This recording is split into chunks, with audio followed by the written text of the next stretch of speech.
Voltamos no segundo bloco do Forno e Fogão, na companhia deliciosa da Natália Chalita, uma das boas coisas que me aconteceu esse ano, Natália. Te conhecer e ficar tão à vontade aqui em sua casa. Que bom, fico feliz. Assim, a equipe está toda muito bem recebida, você é uma graça, um amor de pessoa. Além de culta, inteligente. Adorei. Obrigada. Gente, a gente já falou no primeiro bloco que a gente vai fazer uma comida italiana, uma das nossas preferências, né? Preferência acho que nacional.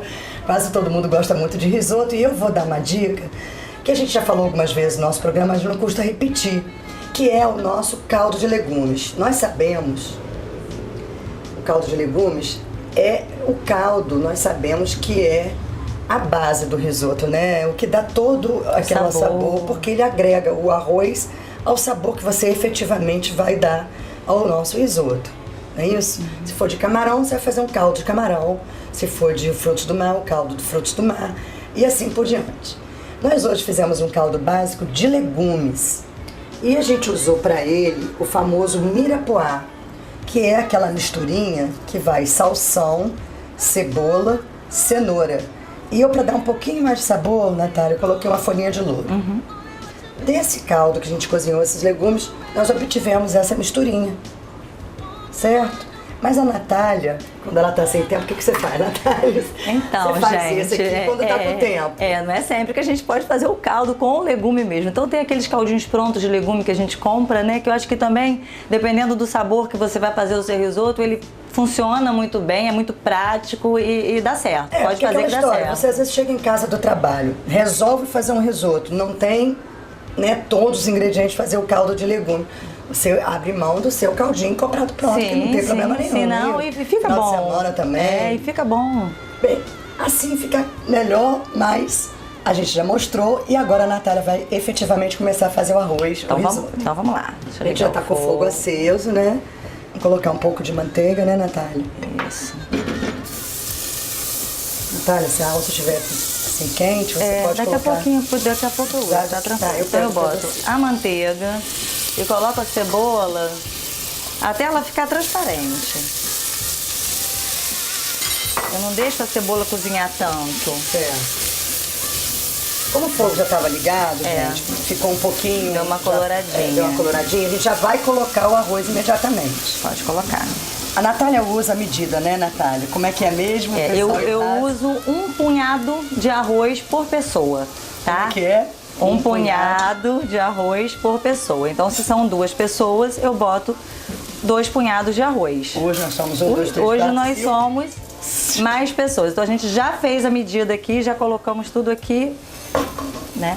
Agora, 2 pessoas com uma fome média, né? Se forem 2 pessoas com uma fome grande, eu boto 3 punhados, né?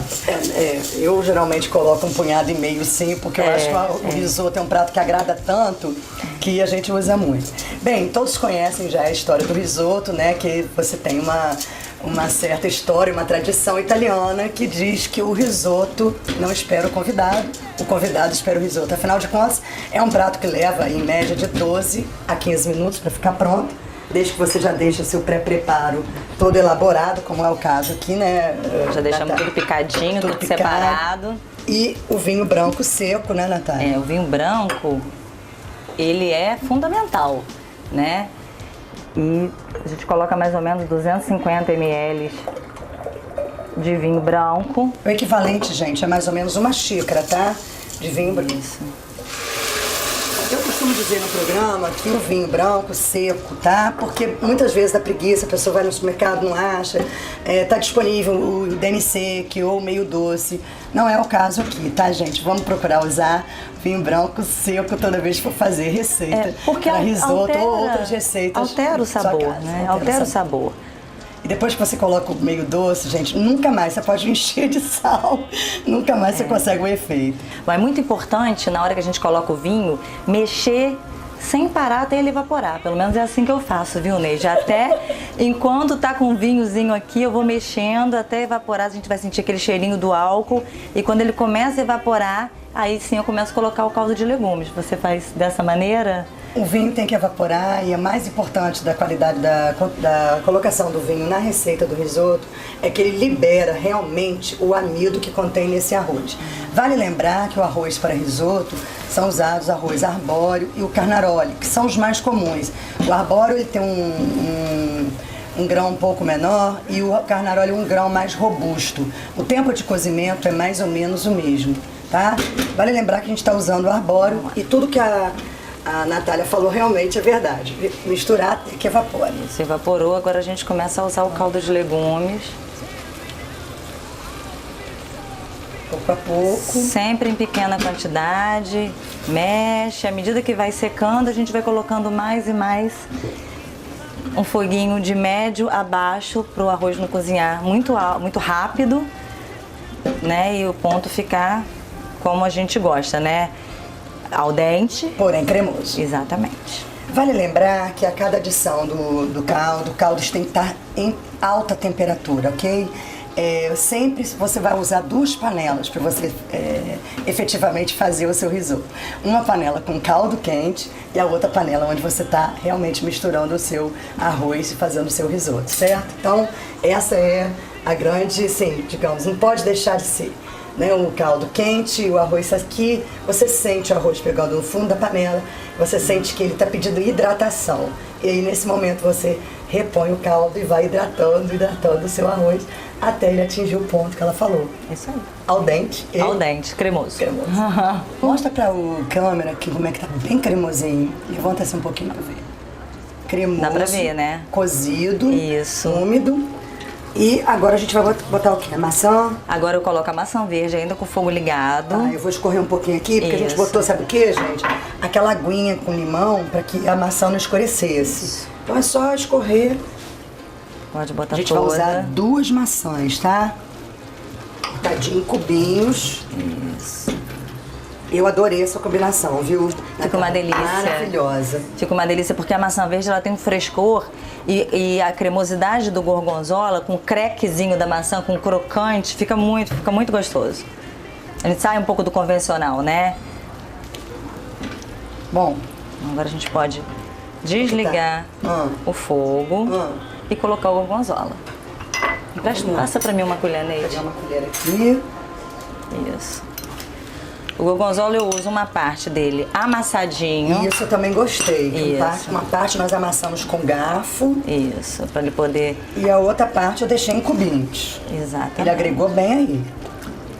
É mais fácil dele dissolver, mais fácil. E absorve todo o risoto, né? Gostei muito. Isso. Acho que aquele caldo ali a gente pode apagar aqui no fogo. Pode sim, pode sim. Aí a gente coloca ele em cubinho, que ele também vai derreter, mas ele não vai derreter tanto como aquele amassadinho. Então, quando a gente come, ainda sente aquele pedacinho, que é uma delícia. E agora, Natália? E agora o ponto alto do nosso risoto, né? Que é colocar as nozes. Então, a gente deixa ela semi-picada, né? Que ela junto com a maçã também vai dar a crocância e vai mudar um pouquinho o sabor daquele risoto tradicional que a gente está acostumado. Eu adoro crocante, mistura, sabia? Eu gosto muito. Eu acho que essa finalização aí é assim, sensacional. Agora, Natália, se eu, por exemplo, eu não gosto de maçã, se eu quisesse trocar, por exemplo, pera que ficaria legal, né? No caso de fruta, pera você... brie, que é aquela tradicional, né? Olha, eu já fiz com pera, eu já fiz com damasco, risoto de gorgonzola com damasco, fica uma delícia. Bom. E pra quem não gosta de doce com salgado, pode usar abobrinha. Ah, no lugar, entendi. A abobrinha fica ótima também. E agora? Agora eu coloco um pouquinho da salsinha.